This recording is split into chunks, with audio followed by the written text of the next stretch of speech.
Everybody, welcome to Phil and Dave's Excellent Adventures. Just Dave here. Today I'm talking about the movie The Wild Robot.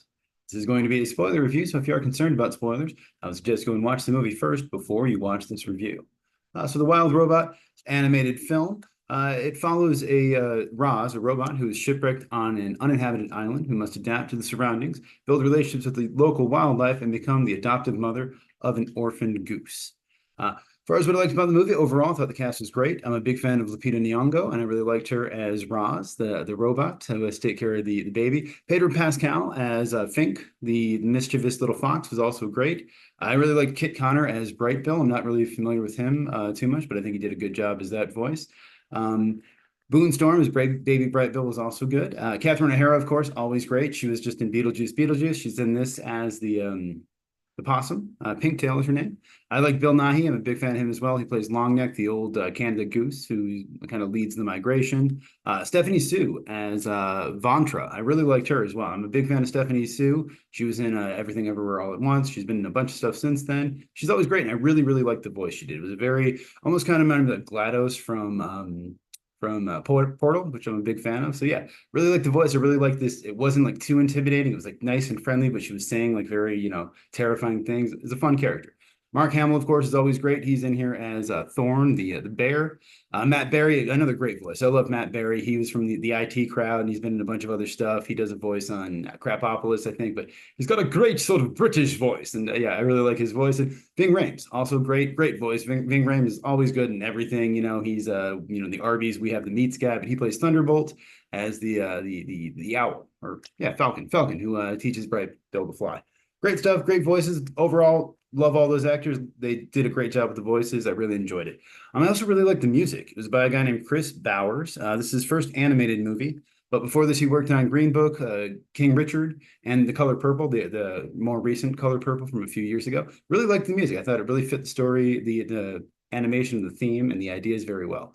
I like the story, and I like the animation style on this one. I really appreciate the animation style was different than what we normally see. It's got more of a kind of impressionist kind of look to it, or like this very natural kind of, I guess it was influenced by like Miyazaki and some other movies, but even though it's a computer animated movie, it does have that sort of hand-drawn, sort of painted kind of look to it.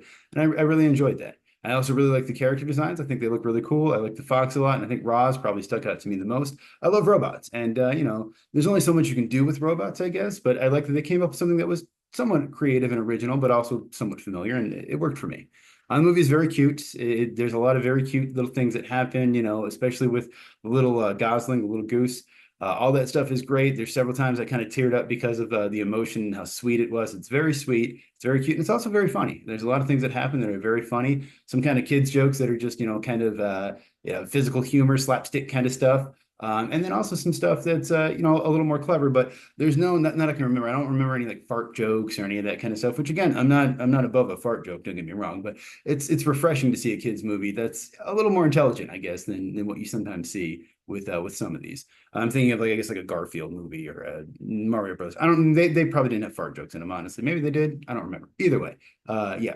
And I really liked all the parallels to motherhood. I think, and I'm sure I'm not a mother, and I never will be. So I'm sure someone who actually is a mom might have more to say about this. But for me, some very obvious parallels to like, oh, I destroyed my body to kind of protect you and save you and all this kind of stuff that resonated with me. And I was really surprised because it's based on a book written by a guy and it's directed by a guy. And for me, at least it worked. Now, again, who knows? Some actual mothers might come out and say, no, it's a stupid point and it was too obvious and not nuanced enough or whatever. I don't know. But for me, it worked and I appreciated that. I also like that there was sort of a message to it, at least that I got, and I think that the director intended, which is that kindness can be a survival skill, and there's plenty of survival movies, not a lot of kids cartoon animated survival movies, but most of them are about, grit and determination and overcoming the odds and all this kind of stuff. And this was sort of a different take on it. This is the way to like survive by helping people and being nice and being kind to each other. I appreciated that. Also, the movie is just beautiful. Like it looks beautiful, but also the story is beautiful, and there's a lot of just absolutely beautiful things that happen to it. It's a really great movie, and I'm really, really glad that I went out and saw it. And I think it's probably the best animated movie of the year. The only thing that would come close is probably Inside Out 2, but I think I enjoyed this one a little bit more than that. So I assume this will be nominated for Best Animated Picture, and I think it has a good chance of winning. We'll see.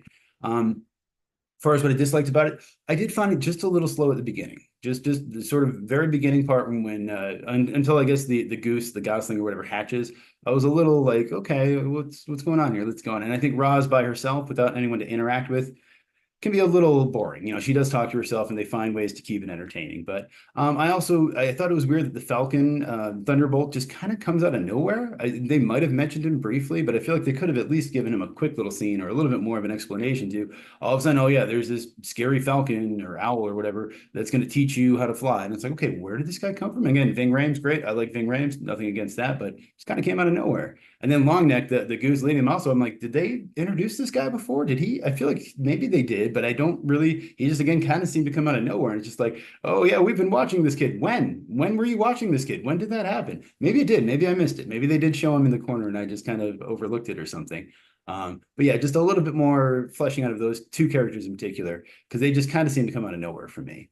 I also think they overdid the heart thing. That there's, I think, at least three times in the movie where they're like, "Oh, you know, it doesn't come from here; it comes from in here." And I'm like, "Okay, yeah, fine, good point." You know, I've heard that before, but they say it like three times, and I'm like, "All right, I get this is a kids movie. I understand. It's always a little hard when reviewing a kids movie. How harsh do you want to be?" But I felt like maybe they overdid the point there a little too much. And I also feel like maybe there's just a little too much story. Maybe it's me, but I sort of expected the movie to be all about raising the goose and teaching how to fly, and then when that ended up happening like two-thirds of the way through, and then we've got this whole third act that to me kind of felt like a studio note. It kind of felt like oh, we need a big, you know, action set piece at the end. You know, we got to keep the kids involved. We got to keep boys, you know, young boys interested. So you got to have a big fight scene. You got to have these robots come and they got to fight off all these robots. That might happen in the book. I don't know. I haven't read the book, but in some ways it felt like kind of a different movie because the first like two-thirds of it is this nice, slow, kind of beautiful kind of character piece and this amazing music. And then the third part just turns into more of like a traditional kind of animated movie, action movie kind of thing.